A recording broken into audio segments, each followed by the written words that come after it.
Hello everyone, and welcome back to JAS Reviews. It has been a while. I decided to take a little bit of a break. I got a little bit burnt out, and I've just been really busy lately.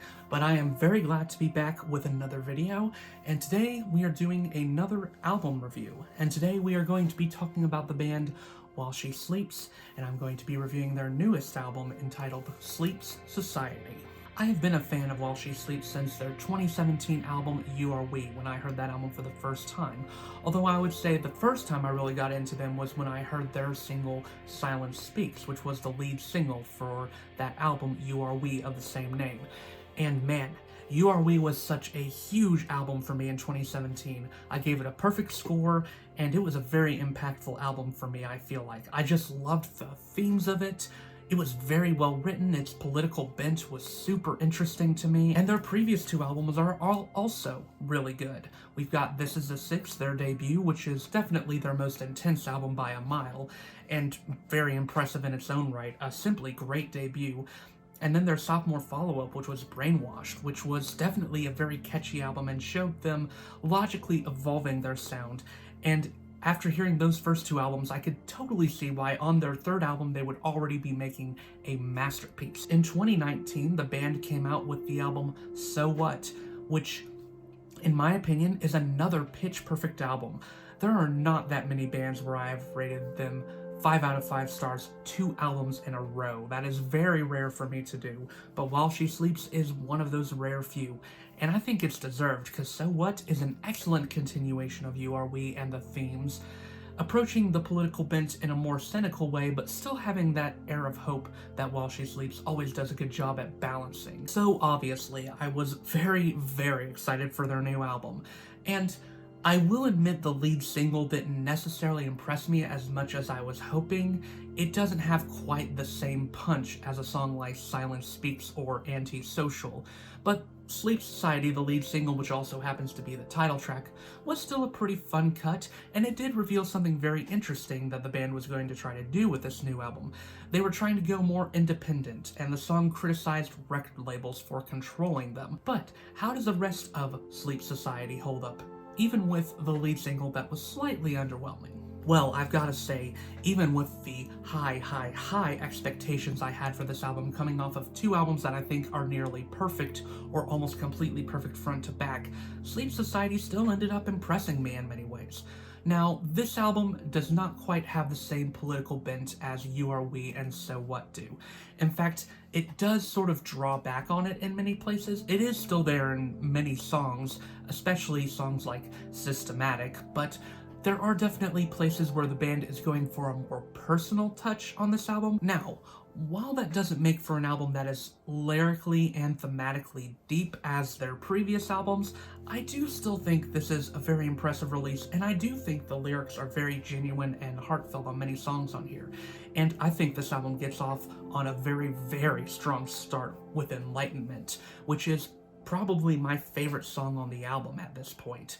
It is an excellent track that defines everything that I've come to love and appreciate about the band, from those beautiful guitar riffs that really could only come from this band, and then of course the iconic scream, clean vocal combination. Lawrence Taylor does a great job at balancing between these two, along with his co-vocalist Sean. I love the way they balance off their vocalists, and Lawrence has only become better as a vocalist in both aspects. He can let off some intense screams and some great cleans. Now, Enlightenment does definitely lean on the more accessible side of things, but I do not think that is a bad thing at all, and it makes for a chorus that is just criminally catchy. And I like the message of this song, with lyrics like, "How do we define our love? The more that I discover that there's no me without us." From beginning to end, this is a great song, combining the best aspects of You Are We and So What to make a song that might be one of the band's best. This was definitely a great way to start off the album for sure. You Are All You Need was the second single that this band released before the album came out, and I definitely liked this one a lot better than the title track, the lead single. This one has a lot more of the stuff you would come to expect from the band, and I think this one could actually fit pretty well onto So What, which is not a bad thing in my opinion. And I mean, the song talks about how this person would rather be underrated than be a fake version of themselves. And I do like the message of the song that even when others would try to doubt you or the things that you are trying to do, that at the end of the day, you are all you need. This song is also asking some pretty big questions that the band doesn't even try to answer. Questions like, when the sun burns out, will it all be worth it? Will the stars fall down into you? And then they answer, well, no one knows.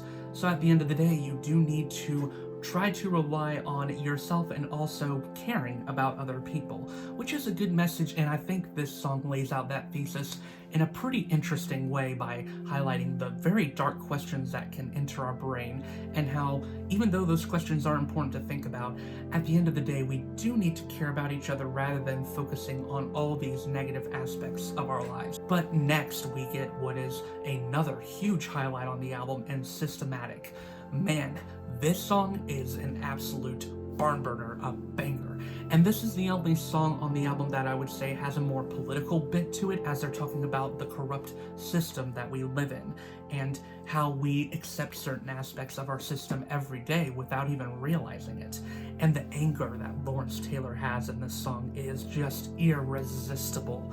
And while they are angry, you can also tell that they're having a fun time as they let loose a little bit. Next, we get into a song that was definitely a grower for me, but has actually ended up being one of my top 3 on the album for sure, and that is Nervous, which was the 3rd single of the album. And I do actually think that this is the strongest single that the band released. This one talks about anxiety, and once I realized that, the lyrics of this song definitely felt a little different to me, and I could see where the band was talking about this. The lyrics at first didn't really stand out to me as much in this song, but as I listened to it more, it definitely became a lot more meaningful and a lot more powerful. I appreciate the vulnerability the band has here, and I think because of that, this is going to be one that fans will connect to a lot because of the messages that it has.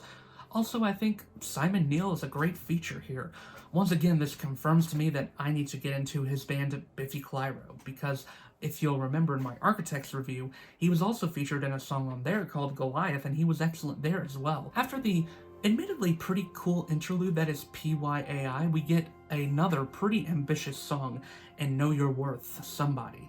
This is definitely the most all over the place song on the album, and I mean that in the best way possible.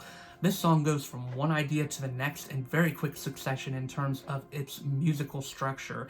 It is very unpredictable in what it does, and that makes it an incredibly fun song to listen to. And while the lyrics are a little cheesy here and maybe a little too obvious, I do still think that the band's genuineness in delivering them and talking about how you need to know your worth, and even though other people might tell you one thing, you need to know that you're worth something. It's a little cheesy, but it is so genuine, and you can't fault the band for this type of message. And I do think it still works because of the sense of absolute fun the band is having here as well. The second half of this album definitely does fall off a little bit, but there are still some highlights to mention here. No Defeat for the Brave is another pretty interesting song, and I think it does play things a little more subtly than other tracks on here, and I appreciate what it does. And I think it is a pretty inspiring song in terms of overcoming obstacles. And then we've got the lead single, Sleep Society. I'm sort of conflicted on this one, and I'll explain why more in my negative parts, but musically, I will say that this one is pretty dang good, and it has a breakdown that is pretty awesome, which definitely saves the song from some of its less good aspects. And then we've got Call of the Void, which is a very interesting song for While She Sleeps. Definitely one of their most subtly played, I think. And it has this very foreboding atmosphere to it that I definitely appreciate.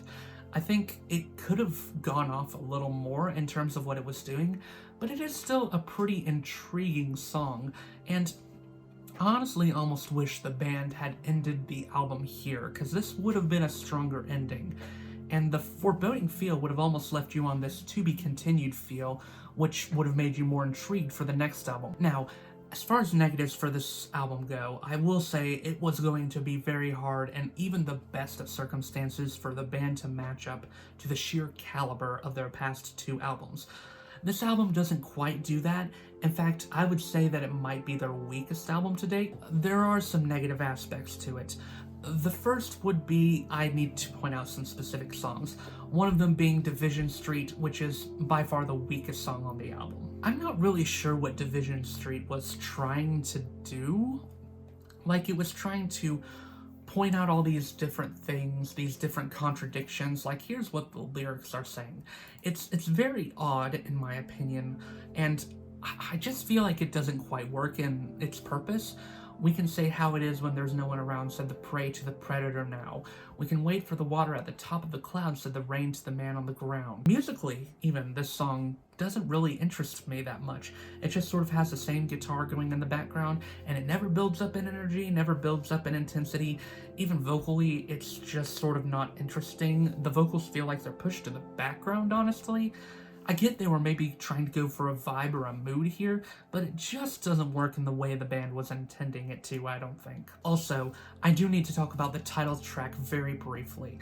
I do not hate this song. In fact, I generally enjoy it in terms of musicality, but lyrically, I do think this is one of the band's most cheesiest songs they've written. I get what they're doing here. They're promoting their Sleep Society website, their Patreon that they're trying to raise money for, but when you look at it from that context, it does feel a little over the top. Now, while Division Street is definitely the weakest song on the album, probably the most disappointing for me is the ending song, which is also called The End. Now, While She Sleeps is known for making some quite impactful closing tracks. Just look at Another Now on You Are We, or Gates of Paradise on So What, which is, in my opinion, their best closing song they've ever made. And when you compare those to The End, it just doesn't even come close. The End is the worst closing song the band has made. You can't even really call it a song at the end of the day, to be honest. I mean, there's some musical elements in there. I do sort of appreciate the atmospheric piano playing in the background along with the ambient electronics, and maybe if they had made the song 3 to 4 minutes long, that would have worked, but even then I'm not sure if it would have worked, because they also include these vocal snippets in the song, and I know what the band was doing here. They were basically drawing out their reasons for why they love their fans and why they are so appreciative of them. I'm just not sure it works as an ending track. Maybe if it was an interlude, it could have worked better. Maybe honestly, as an interlude to Sleep Society, it might have worked in that regard. It just doesn't work in the way the band was intending, I think, and because of that, the song is definitely weak, and it is very underwhelming to me. It does feel a little self-indulgent at 7 minutes too, to be honest. Overall though, Sleep Society is yet another great album from this band. While it is not as good as their previous 4, I still think this one does stand well, and I think some individual songs on here are going to be ones that I will have in my constant rotation. Enlightenment might even end up being in my top 10 While She Sleeps songs. It is just so good. So, at the end of the day, even with the weaker songs on this album, I will still give this one a light 4 out of 5 stars. Still a really good album, and will probably end up making my favorite albums of the year. It is still quite good and shows the band's talent in great measure. So what were your thoughts on this album? If you've heard it, let me know in the comments. Now, once again, my name is James. I do reviews of both music and movies, along with the occasional commentary piece. If any of that sounds interesting to you, then please leave this video a like and subscribe to my channel for more content like this. And be looking forward to a new episode of The Critical Corner soon, where I will be talking about a lot of movies that I've seen over the past month or so. But until then, I will see you all in the next video.